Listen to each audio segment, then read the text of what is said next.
Hello বন্ধুরা, জোহার সবাইকে। তো কালকে ছিল জিতা পূজার উপাস আর বিকালবেলা বাঁধের ঘাটে ক্ষীরা বেটা বহাতে হয়। ওই জন্য আমিও দেখো মা কাকিমাদের সাথে গেলছি। আর এদিকে বাঁধের ঘাটে ওরা ঝিঙা পাত দাতুন আর এদিকে হলুদ আর তেল দিয়েছে। তারপরে এদিকে পূজা টুজা করে দেখো এইবারে ক্ষীরা বেটা বহাবে। তো প্রথমে মা বহাবে, তো এদিকে আমিও জলে নামে গেলছি। এবারে মা ক্ষীরা বেটা বহান দেবে আর আমি লিখে নেবো ক্যাচ। তো দেখো এদিকে এবারে ক্যাচ লিখে নেবো।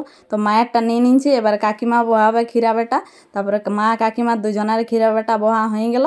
তারপরে এইদিকে দেখো এখানে বেলিয়ারি গাছ, এইখানে মানে সবাই এই কি বলবো ক্ষীরা বেটা বহাবার পরে এখানে এসে নিয়ে পূজা টুজা করে, গান বলে মানে গীত বলে। তো এবারে গীত বলবে দেখো ইয়ারা পূজা করার পর। তো চলো গীতটা তোমরা একটুকু শুনে নাও।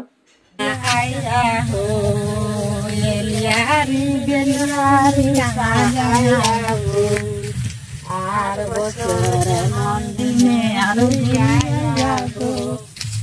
আর বছরে মন দিনে ঘুরিয়াই গো।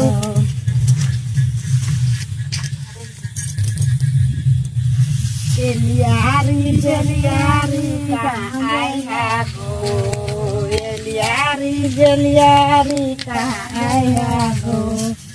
আর বছরে মন দিনে ঘুরিয়াই গো।